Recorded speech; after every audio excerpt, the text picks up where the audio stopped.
guys, welcome back to Insight Tennis Tour Stroke Series. Today we're going to talk a little bit more about the forehand, and I'm going to give you a little tip today that is going to add huge power to your forehand. This is actually just a really simple thing that you can do, but unless you consciously do it, or make a conscious effort to do it, you probably are holding the racket way too tight. This is something, if you watch Federer, if you watch Wawrinka, if you watch any of these pros that have huge ground strokes, you're going to see that they're very relaxed and loose and fluid. So we want to talk a little bit about this today. First and foremost, the more rigid, the more stiff I am, I'm actually losing power, not increasing power. I want to be almost like ragdoll loose. I mean, that's maybe a little bit exaggerated, but to get the idea, that's kind of the thing you want to think about. So first and foremost, this is going to help you guys. It will make have a lot more racket head speed. Immediately you're going to have more racket head speed, so your timing has got to be a little bit better.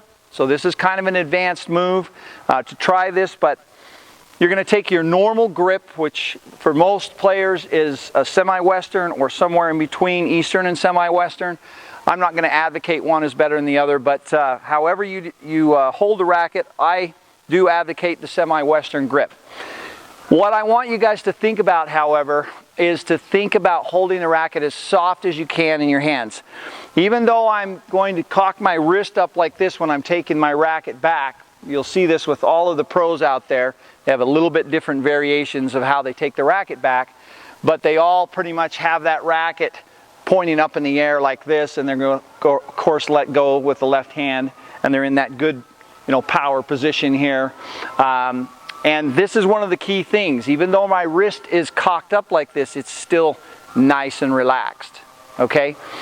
If I have a really relaxed grip and a really relaxed arm and wrist, that release back, or the racket releasing back to introduce the lag, will happen a lot more naturally, and this is going to give me a lot more racket head speed. So simply by softening my hands on the racket, I can accomplish this. So a good way to practice this is to just hold the racket really soft in your hands and practice your swing, kind of shadow your swing, and allow that racket to just release back and release through.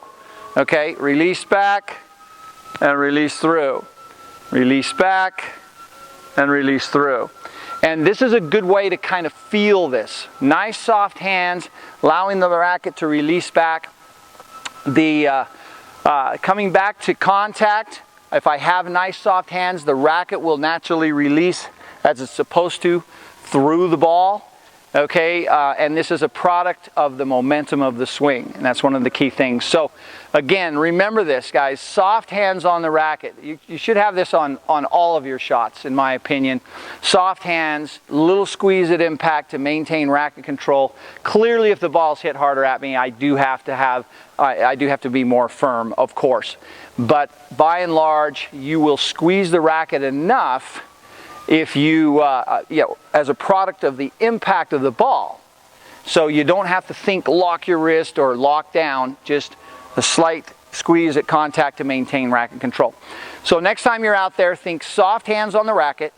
Let the racket naturally release back as I start to uncoil my body. If I've got a nice soft wrist, soft grip, soft arm, loose arm, this is that effortless power that you see the pros have. Okay, so I'm going to have a nice hip and shoulder rotation here, good body coil, as you can see, my left arm's across my body. But if I am actually nice and relaxed with my hand and my wrist, all I have to do now as I step into the ball, I lower my racket down. It's going to naturally, as I start to uncoil my body, it just is going to naturally seek that laid back position. And that's what I want. As I come back to contact, come back, extension, release, and through the ball. So a good way to practice that, again, guys, nice soft hands. Just allow this racket to release back and release through. And just feel that a few times. Release back and release through. Notice I've got also a good extension out to my target. So I'm here, Got nice soft hands on the racket, lower it down, release it back and through. Here, lower it down, boom. And again, practice that, shadow swing it, you'll get the feel of it. It's going to add huge power to your forehand. Takes a little time to get it.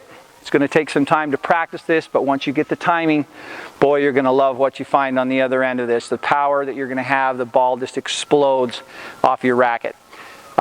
Again, hopefully that's going to be helpful for you. If you do like the video, please click the link below and subscribe to the channel, Insight Tennis. Also, check out our website at insighttennis.com. Leave any comments, questions below. Make sure you turn on that notification button so you get all of the newest and latest content.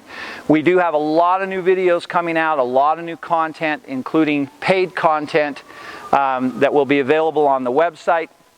The links will be available on the YouTube channel as well. So be watching for that. There's a lot of new things happening with Insight Tennis in 2020. I've been injured and out of the game for well over a year. But I'm happy to say that I'm back and recovering. So it's great to be back with you guys. Once again, hopefully this will be helpful for you. Remember, next time you're out there on the court, soft hands, little squeeze at impact to maintain racket control. As always, guys, thank you so much for your time. We'll see you next time out on the court.